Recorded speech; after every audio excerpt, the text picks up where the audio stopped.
আরেকটি বিষয় সুলসিলাতে শায়াতিন, শয়তানকে আল্লাহ পাক বন্দী করে রাখেন। তো শয়তান বন্দী হলে আমরা দেখি রমাদান মাসে মানুষ গুনার কাজ করে না? রমাদান মাসে হোটেল রেস্তোরাঁগুলা খোলা রাখে। রমাদান মাসে একদিকে তো হোটেল রেস্তোরাঁ খোলা রেখে মানুষদেরকে খাওয়ানো, এটা তো শুধু গুনার কাজ না, মানে এটা ইসলামের বিরুদ্ধে বিদ্রোহ ঘোষণা করা, এবং ইসলামী শরীয়তে এর শাস্তি হলো মৃত্যুদণ্ড। রমাদান মাসে দোকান খোলা রেখে মানুষকে খাওয়াবে, এই লোক তো শুধু মানে অমুসলিম না বা মুশরিক না, এই লোক মোরতাদ। এই জন্য ইসলামী শরীয়তে তার হুকুম হলো তাকে মৃত্যুদণ্ড দেওয়া হবে, কারণ সে প্রকাশ্যভাবে দিবালোকে ইসলামের বিরুদ্ধে অবস্থান নিয়েছে। কারো কারো ইসলামের বিরুদ্ধে অবস্থান হলো গোপনীয়, কিন্তু এই লোকের অবস্থান হলো স্পষ্ট। সে দিনের বেলা আল্লাহ পাক হারাম করেছেন, সে হারাম জিনিসকে হালালে রূপান্তর করতেছে। সে প্রকাশ্য দিবালোকে মুসলিমদের সামনে হোটেল রেস্তোরাঁ খোলা রেখে মানুষকে খাওয়াইতেছে।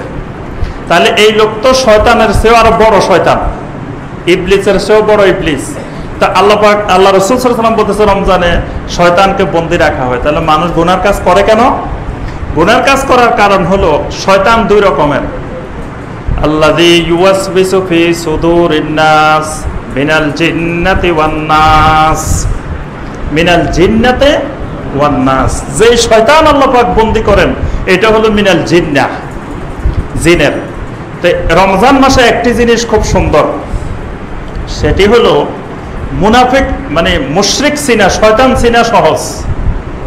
যে রমাদান মাসেও যে লোক আল্লাহ নাফরমানি করে, তো এগুলা হলো আর শয়তান মিনান নাস, মানুষের মধ্যে শয়তান কারা ওইটা রমাদানে স্পষ্ট হয়ে যায়। মানে আল্লাহ সুবহানাহু ওয়া তাআলা মুনাফিক চিনার জন্য মাঝে মাঝে এমন কিছু বিষয় দিতেন যে মুনাফিক কারা এটা যাতে স্পষ্ট হয়ে যায়। তো মানুষের মধ্যে শয়তান কারা আমরা কিন্তু স্বাভাবিকভাবে চিনতে পারি না। এমনি দেখতে তো সবাই ফেরেশতা, সবাই ভালো মানুষ, কিন্তু রমাদানে আল্লাহ পাক স্পষ্ট করে দেন যে মানব শয়তান কোনগুলা।